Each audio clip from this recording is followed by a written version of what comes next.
1762 సంవత్సరంలో శ్రీ పన్నాల పరదేశీ సోమయాజులు గారిచే ప్రతిష్ఠించబడినది. చాలా పురాతనమైన దేవస్థానము, చాలా ప్రాశస్త్యత కలిగిన దేవస్థానము.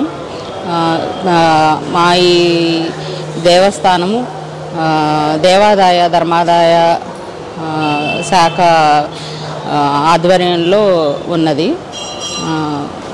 ఈ దేవాలయంలో ప్రతి నెల మాస శివరాత్రి రోజు మా స్వామివారికి మహాన్యాస ఏకాదశ రుద్రాభిషేకం చాలా వైభవంగా జరుగును. మరియు ప్రతి నెల బహుళ చతుర్థి నాడు వినాయకునికి సంకటహర చతుర్థి అభిషేకము జరుగును. 5 రోజులండి.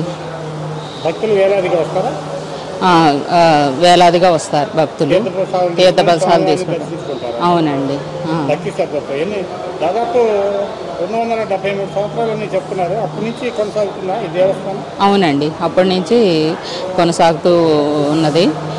చాలా విశిష్టంగా మా ప్రతి నెల ఆరుద్ర నక్షత్రం రోజు స్వామివారి శివపార్వతుల శాంతి కళ్యాణం జరుగుతుందండి. మరియు పునర్వసు నక్షత్రం రోజు రాముల వారి కళ్యాణం జరుగుతుంది. ఇట్లాగా ప్రతి నెల విశేష పూజలు జరుగుతాయి. ప్రతి సోమవారం కూడా వందలాది భక్తులు వచ్చి అభిషేకం చేయించుకుని వెళ్తారండి. ఇక్కడ స్వామివారికి అభిషేకం జరిపించుకుని వెళ్తారు. శ్రీమాత్రే నమః. మనం ప్రస్తుతం శరన్నవరాత్రాలు జరుపుకుంటున్నాం. ఈ శరన్నవరాత్రాలు అనేది ఎప్పుడు ప్రారంభమైంది అనేది ఒక ప్రశ్న వస్తే, అప్పుడు ఇది 1762లో ప్రారంభమైంది. 1762 నుంచి ఇవాటి వరకు శరన్నవరాత్రాలు చేసుకుంటున్నాం, బ్రహ్మోత్సవాలు చేసుకుంటున్నాం, ఆరుద్రోత్సవాలు చేసుకుంటున్నాం. వీటన్నిటికీ మూల పురుషుడు ఎవరయ్యా, ఎవరు ప్రతిష్టాకారుడు అంటే 1762లో 7 యజ్ఞాలు చేసి సప్తయాగ ఫలాన్ని క్షీరదర్పణం చేస్తూ పన్నాల పరదేశీ సోమయాజు గారని ఆయన ప్రతిష్ఠ చేయటం వల్ల ఇక్కడ ఈ దేవాలయం ఏర్పడింది. తర్వాత ఈ ఉత్సవాలన్నీ కూడా ఒకసారి నవరాత్రులు, ఒకసారి బ్రహ్మోత్సవాలు, ఒకసారి ఆరుద్రోత్సవాలు ఇట్లా ఏర్పడ్డాయి. వీటన్నిటికంటే కూడా ఈ దేవాలయం అక్కడ ప్రతి సంవత్సరం కూడా వేద సభలు జరుగుతాయి. నిన్న జరిగింది. అదే మాదిరిగా ఎక్కడెక్కడ జిల్లాల నుంచి వస్తూ ఉంటారు.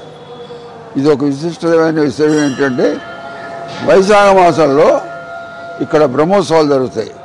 ధ్వజారోహణప్పుడు ఇక్కడ సంతానం కోరుకున్నటువంటి వాళ్ళు ధ్వజపటం దగ్గర నందీశ్వర ప్రసాదం అని ఇస్తే వాళ్ళు సంతానవంతులు అవుతున్నారు. అట్లాగా చాలా లబ్ధి పొందిన వాళ్ళు ఉన్నారు. అనేక రాష్ట్రాల నుంచి ఇక్కడ వస్తూ ఉంటారు. వాళ్ళందరూ కూడాను ప్రయోజనం పొందారు.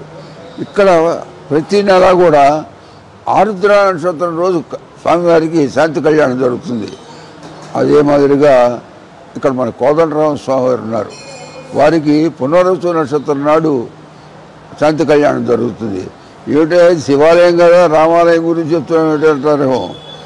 ఏమిటి శివాయ విష్ణు రూపాయ శివరూపాయ విష్ణువే శివస్య హృదయం విష్ణు దేవం విష్ణుమయ శివ అని చెప్పి మన శాస్త్రం. మా దేవస్థానం పేరు శ్రీ గంగా భ్రమరాంబ సమేత మల్లేశ్వర స్వామివారి దేవస్థానం, ఆరగ్రహారం, గుంటూరు అంటారు. ఇది నా పేరు పన్నాల వెంకటపుచ్చరామ శాస్త్రి.